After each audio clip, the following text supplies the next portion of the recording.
ಹೇಯ್ ಗಂಡು ಮಗುನ congratulation wonderful. ಹೇಯ್ ಹೆಣ್ಮಗುನ ಮನೆಗೆ ಲಕ್ಷ್ಮಿ ಬಂದ್ಲು ಬಿಡಿ. ಈ ಎರಡು ಉದ್ಗಾರಗಳನ್ನು ಬಿಟ್ಟು ಮೂರನೇ ಥರ ಯಾವುದಾದರೂ ಕೇಳಿದ್ದೀರಾ? ಕಂಗ್ರ್ಯಾಚುಲೇಷನ್, ನಿಮ್ಮ ಮನೆಯಲ್ಲಿ ತೃತೀಯ ಲಿಂಗಿ ಹುಟ್ಟಿದೆ ಅಂತ ಎಲ್ಲಾದರೂ ಕೂಡ ಮಾತನಾಡೋದು ಕೇಳಿದ್ದೀರಾ? ಇಲ್ಲ ತಾನೇ. ಯಾಕೆ ಈ ರೀತಿ? ಪ್ರತಿ 2000 ಮಕ್ಕಳಲ್ಲಿ ಒಂದು ಮಗು ತೃತೀಯ ಲಿಂಗಿಯಾಗಿ ಹುಟ್ಟುತ್ತೆ. ಹಾಗಾದರೆ ಇದಕ್ಕೆ ಯಾರು ಮಾತಾಡಲ್ಲ ಯಾಕೆ? ಹಾಯ್ ಹಲೋ ನಮಸ್ಕಾರ ಸ್ನೇಹಿತರೆ, ವೆಲ್ಕಮ್ ಟು ಇಬ್ಬನಿ ಸ್ಟುಡಿಯೋ. ಕಂಪ್ಲೀಟ್ ಮಾಹಿತಿಯನ್ನು ನಿಮಗೆ ಈ ವಿಡಿಯೋದಲ್ಲಿ ನಾವು ತೋರಿಸ್ಕೊಡ್ತಾ ಹೋಗ್ತೀವಿ ಸ್ನೇಹಿತರೆ. ನೀವಿನ್ನು ಇಬ್ಬನಿ ಸ್ಟುಡಿಯೋ ಚಾನಲ್ನ ಸಬ್ಸ್ಕ್ರೈಬ್ ಮಾಡಿಲ್ಲ ಅಂದರೆ ಈಗಲೇ ವಿಡಿಯೋ ಕೆಳಗಡೆ ಇರೋ ಸಬ್ಸ್ಕ್ರೈಬ್ ಬಟನ್ ಮೇಲೆ ಕ್ಲಿಕ್ ಮಾಡಿ, ಪಕ್ಕಕ್ಕಿರೋ ಬೆಲ್ ಐಕನ್ ಮೇಲೆ ಕ್ಲಿಕ್ ಮಾಡಿ ಅಂತ ನಿಮ್ಮಲ್ಲಿ ಮನವಿ ಮಾಡ್ತಾ ವಿಡಿಯೋನ ಮುಂದುವರಿಸ್ತಾ ಹೋಗೋಣ ಬನ್ನಿ.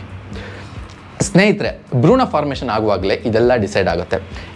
ಎಕ್ಸ್ ಕ್ರೋಮೋಸೋಮ್ ಅಂದರೆ ಇದು ಹುಡುಗಿ, XY ಕ್ರೋಮೋಸೋಮ್ ಅಂದರೆ ಇದು ಹುಡುಗ. ಹಾಗಾದರೆ ಈ ಕ್ರೋಮೋಸೋಮ್ ಅಂದರೆ ಏನು ಅಂತ ಮೊದಲು ನೋಡಿಬಿಡೋಣ. ನಮ್ಮ ದೇಹ ಸಣ್ಣ ಸಣ್ಣ ಕೋಟ್ಯಾಂತರ ಜೀವಕೋಶಗಳೊಂದಿಗೆ ರಚನೆಯಾಗಿದೆ. ದೇಹದ ಪ್ರತಿ ಕಣದಲ್ಲೂ ಜೀವಕೋಶವಿದೆ. ಇಂತಹ ಪ್ರತಿ ಜೀವಕೋಶದೊಳಗೆ ನ್ಯೂಕ್ಲಿಯಸ್ ಇರುತ್ತೆ. ಇದೊಂಥರ ಜೀವಕೋಶದ ಕಂಟ್ರೋಲ್ ಸೆಂಟರ್ ಥರ. ಈ ನ್ಯೂಕ್ಲಿಯಸ್ ಒಳಗೆ ಸಣ್ಣ ದಾರದ ರೀತಿಯಲ್ಲಿ ಕ್ರೋಮೋಸೋಮ್ ಇರ್ತವೆ. ಈ ಕ್ರೋಮೋಸೋಮ್ನ ಒಳಗೆ ನಮ್ಮ DNA ಇರುತ್ತೆ. ಇದೇ DNAಯಿಂದ ನಮ್ಮ ಜೀನ್ಸ್ ಆಗುತ್ತೆ. ಸೊ ಒಟ್ಟಾರೆ ಈ ಕ್ರೋಮೋಸೋಮ್ನ ಒಳಗೆ ನಮ್ಮ ಸಂಪೂರ್ಣ ಜೆನೆಟಿಕ್ ಮೆಟೀರಿಯಲ್ ಇರುತ್ತೆ ಅಂತ ಆಯಿತು. ಪ್ರತಿ ಜೀವಕೋಶದ ಒಳಗೆ ಇಂತಹ 23 ಜೋಡಿ ಕ್ರೋಮೋಸೋಮ್ಗಳು ಇರ್ತವೆ. ಇದರಲ್ಲಿ 22 ಒಂದೇ ರೀತಿ ಇರ್ತವೆ. ಪುರುಷರಲ್ಲಿ ಕೂಡ ಅಷ್ಟೇ, ಮಹಿಳೆಯರಲ್ಲಿ ಕೂಡ ಅಷ್ಟೇ. ವ್ಯತ್ಯಾಸ ಕೊನೆ ಒಂದೇ ಒಂದು ಕ್ರೋಮೋಸೋಮಲ್ಲಿ ಇರುತ್ತೆ. ಅದೇ 23ನೇ ಕ್ರೋಮೋಸೋಮಲ್ಲಿ. ಕೊನೆಯ ಕ್ರೋಮೋಸೋಮ್ XX ಆಗಿರ್ಬೋದು ಅಥವಾ XY ಆಗಿರ್ಬೋದು. XX ಆದರೆ ಹುಡುಗಿ, XY ಆದರೆ ಹುಡುಗ. ಈಗ ನಾವು ಭ್ರೂಣದ ವಿಚಾರಕ್ಕೆ ಬರೋಣ.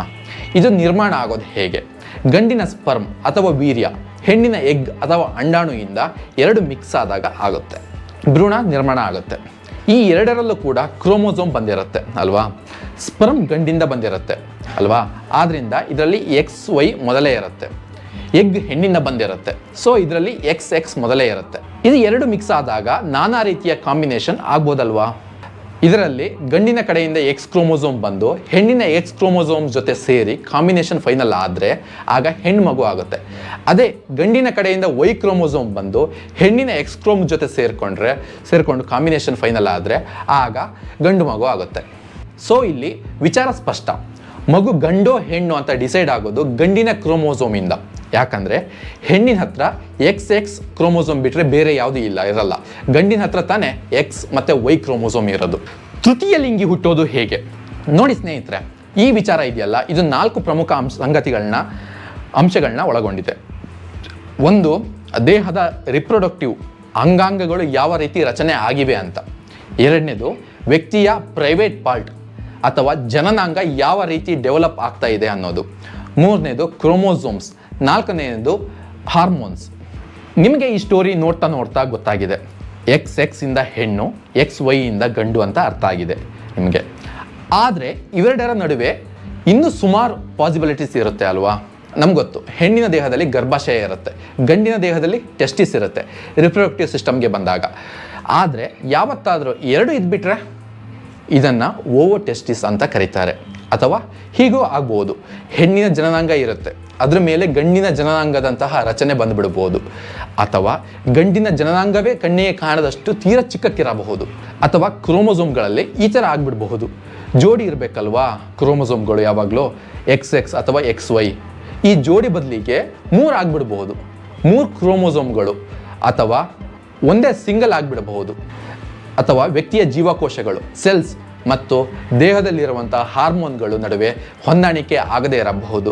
ಅಥವಾ ಯಾವುದಾದರೂ ಇಂಪಾರ್ಟೆಂಟ್ ಹಾರ್ಮೋನ್ ವ್ಯಕ್ತಿಯ ದೇಹದಲ್ಲಿ ಉತ್ಪಾದನೆ ಆಗದೇ ಇರಬಹುದು. ಇವೆಲ್ಲವೂ ತೃತೀಯ ಲಿಂಗಿಗಳ ಸಾಧ್ಯತೆಗಳು. ಆದರೆ ಸ್ನೇಹಿತರೆ, ಇದೊಂದು ಕಾಯಿಲೆಯಲ್ಲ, ಹೀಗಾಗಿ ಯಾವುದೇ ಚಿಕಿತ್ಸೆ ಕೂಡ ಇಲ್ಲ. ಆದರೆ ಈ ಥರ ತೃತೀಯ ಲಿಂಗಿ ಮಕ್ಕಳು ಹುಟ್ಟಿದಾಗ ಅವರನ್ನು ಚೇಂಜ್ ಮಾಡಬಹುದಾ? ಗಂಡು ಅಥವಾ ಹೆಣ್ಣಾಗಿ ಬದಲಾಯಿಸಬಹುದಾ? ಇದಕ್ಕೆ ಸಂಬಂಧಪಟ್ಟಂತೆ ವೈದ್ಯ ಲೋಕದಲ್ಲಿ ಭಿನ್ನಾಭಿಪ್ರಾಯವಿದೆ. ಕೆಲ ಸಲ ಜನನಾಂಗದ ಸರ್ಜರಿ ಮಾಡಿಕೊಂಡು ಬದಲಾದ ಉದಾಹರಣೆ ಕೂಡ ಇವೆ.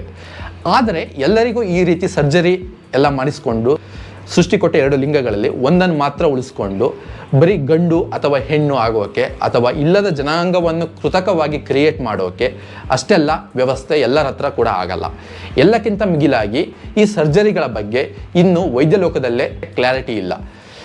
ಇದೆಲ್ಲ ಆಗುತ್ತಾ ಇಲ್ವಾ, ಯೂಸ್ಫುಲ್ಲಾ, ಡೇಂಜರಸ್ಸಾ ಅಂತ ಹೀಗಾಗಿ ತುಂಬ ಜನ ಸೃಷ್ಟಿ ಅವರನ್ನು ಹೇಗೆ ನಿರ್ಮಾಣ ಮಾಡಿದ್ಯೋ ಹಾಗೇ ಉಳಿದು ಬಿಡ್ತಾರೆ. ಹಾಗಾದರೆ ಟ್ರಾನ್ಸ್ಜೆಂಡರ್ ಅಂದರೆ ಯಾರು? ತುಂಬ ಜನ ತೃತೀಯ ಲಿಂಗಿ ಮತ್ತು ಟ್ರಾನ್ಸ್ಜೆಂಡರ್ ಎರಡು ಒಂದೇ ಅಂತ ಅಂದ್ಕೊಬಿಟ್ಟಿದ್ದಾರೆ. ಆದರೆ ಇದು ಕಂಪ್ಲೀಟ್ ಬೇರೆ. ಉದಾಹರಣೆಗೆ ಇಲ್ಲಿ ಏನಾಗಿರುತ್ತೆ ಗೊತ್ತಾ, ಜನ್ಮ ಹುಡುಗನ ರೂಪದಲ್ಲಿ ಆಗಿರುತ್ತೆ, ದೇಹ ಎಲ್ಲ ಹುಡುಗನ ರೂಪದಲ್ಲೇ ಇರುತ್ತೆ. ಆದರೆ ಅವ್ರು ತಮ್ಮ ಒಳಗಡೆ ಬಂದು ಅವ್ರ ಫೀಲಿಂಗ್ಸ್ ಏನಿರುತ್ತೆ ಅಲ್ವಾ, ಅವ್ರ ಮನಸ್ಸು ಇರುತ್ತೆ ಅಲ್ವಾ, ಅದು ಹುಡುಗಿ ಥರ ಫೀಲ್ ಆಗ್ತಾ ಇರುತ್ತೆ ಅವರಿಗೆ. ಹುಡುಗಿ ನಾನು ಅಂತ ಅನಿಸ್ತಾ ಇರುತ್ತೆ ಅವರಿಗೆ, ಅಥವಾ ಹುಡುಗಿ ಥರನೇ ಹುಟ್ಟಿರ್ತಾರೆ, ಆದರೆ ಫೀಲಿಂಗ್ಸ್ ಮಾತ್ರ ಅವ್ರ ಒಳಗೆ ಹುಡುಗನ ರೀತಿ ಆಗ್ತಾ ಇರುತ್ತೆ. ಆದರೆ ಅವರ ದೇಹದಲ್ಲಿ ಏನೂ ಬದಲಾವಣೆ ಇರುವುದಿಲ್ಲ. ಇಂಥವರು ಕೂಡ ಲಿಂಗ ಪರಿವರ್ತನೆ ಆಪರೇಷನ್ ಮಾಡಿಸ್ಕೊಳ್ತಾ ಇರ್ತಾರೆ.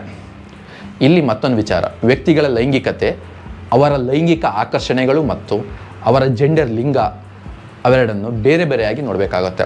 ಸಾಮಾನ್ಯವಾಗಿ ಅಪೋಸಿಟ್ ಜೆಂಡರ್ ಕಡೆಗೆ ಲೈಂಗಿಕ ಆಕರ್ಷಣೆ ಇರುತ್ತೆ. ಹಾಗಂತ ಎಲ್ಲರೂ ಹಾಗೇ ಇದ್ದಾರೆ ಅಂತ ಅಲ್ಲ. ಇದನ್ನೇ LGBTQIA ಸಮುದಾಯ ಅಂತ ಕರೆಯೋದು. ಇವ್ರ ಕಷ್ಟಗಳನ್ನು ಅರ್ಥ ಮಾಡ್ಕೋಬೇಕಂದ್ರೆ ಇದರ ಬೇಸಿಕ್ ಗೊತ್ತಿರಬೇಕು. ಹೆಣ್ಣು ಹೆಣ್ಣಿನ ಕಡೆ ಅಟ್ರಾಕ್ಟ್ ಆಗೋದು ಲೆಸ್ಬಿಯನ್ ಅಂತಾರೆ. ಗಂಡು ಗಂಡಿನ ಕಡೆ ಅಟ್ರಾಕ್ಟ್ ಆಗೋದನ್ನು ಗೇ ಅಂತಾರೆ. ಒಬ್ಬ ವ್ಯಕ್ತಿ ಗಂಡು ಮತ್ತು ಹೆಣ್ಣು ಎರಡು ಕಡೆ ಅಟ್ರಾಕ್ಟ್ ಆಗ್ತಿದೆ ಅಂಥವ್ರನ್ನ ಬೈಸೆಕ್ಶುವಲ್ ಅಂತ ಕರೀತಾರೆ. T ಅಂದರೆ ಟ್ರಾನ್ಸ್ಜೆಂಡರ್, ಆಲ್ರೆಡಿ ಹೇಳಿದ್ವಿ ನಾವು.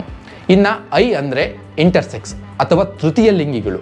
ಇವರಲ್ಲಿ ಪ್ರತಿಯೊಬ್ಬರಲ್ಲೂ ಲೈಂಗಿಕ ಆಕರ್ಷಣೆ ಬೇರೆ ಬೇರೆ ಥರ ಇರಬಹುದು. ಇವರು LGBTQIA ಸಮುದಾಯದ ಯಾರ ಮೇಲೆ ಬೇಕಾದರೂ ಕೂಡ ಅಟ್ರಾಕ್ಷನ್ ಇವರು ಹೊಂದಿರಬಹುದು. ಇನ್ನು ಕೆಲವರು ಗಂಡಿನ ಕಡೆನೂ ಆಸಕ್ತಿ ಹೊಂದಿರಲ್ಲ, ಹೆಣ್ಣಿನ ಕಡೆನೂ ಆಸಕ್ತಿ ಹೊಂದಿರಲ್ಲ, ಅವರಿಗೆ ಕಾಮದ ಆಸಕ್ತಿನೇ ಇರೋದಿಲ್ಲ. ಅಂಥವರನ್ನು ಎಸೆಕ್ಶುವಲ್ ಅಂತ ಗುರುತಿಸಲಾಗುತ್ತೆ. ಆದರೆ ಇನ್ನೂ ಒಂದು ಕೆಟಗರಿ ಇದೆ, ಅದೇ ಕ್ಷು ಅಂದರೆ ಕ್ವೀರ್.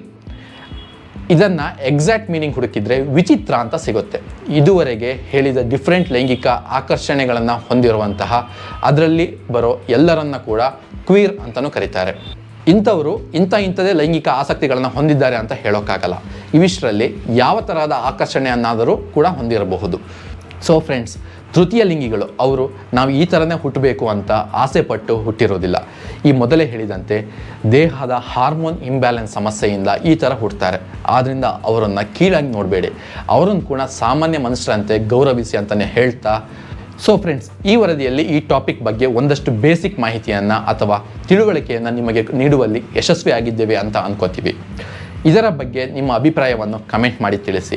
ಹಾಗೆ ಈ ವರದಿಯನ್ನು ಎಲ್ಲರಿಗೂ ಶೇರ್ ಮಾಡಿ, ಎಲ್ಲರಿಗೂ ಈ ವಿಷಯದ ಬಗ್ಗೆ ನಾಲೆಡ್ಜ್ ಸಿಗಲಿ ಅಂತ ಹೇಳ್ತಾ, ಹಾಗೆ ನೀವೇನು ನಮ್ಮ ಇಬ್ಬನಿ ಸ್ಟುಡಿಯೋ ಚಾನಲ್ನ ಸಬ್ಸ್ಕ್ರೈಬ್ ಮಾಡಿಲ್ಲ ಅಂದರೆ ಸ್ನೇಹಿತರೆ ದಯವಿಟ್ಟು ವಿಡಿಯೋ ಕೆಳಗಡೆ ಇರೋ ಸಬ್ಸ್ಕ್ರೈಬ್ ಬಟನ್ ಮೇಲೆ ಕ್ಲಿಕ್ ಮಾಡಿ, ಪಕ್ಕಕ್ಕೆ ಇರೋ ಬೆಲ್ ಐಕನ್ ಮೇಲೆ ಕ್ಲಿಕ್ ಮಾಡಿ ಅಂತ ನಿಮ್ಮಲ್ಲಿ ಮನವಿ ಮಾಡ್ತಾ ಮತ್ತೆ ಭೇಟಿಯಾಗೋಣ. ನಮಸ್ಕಾರ.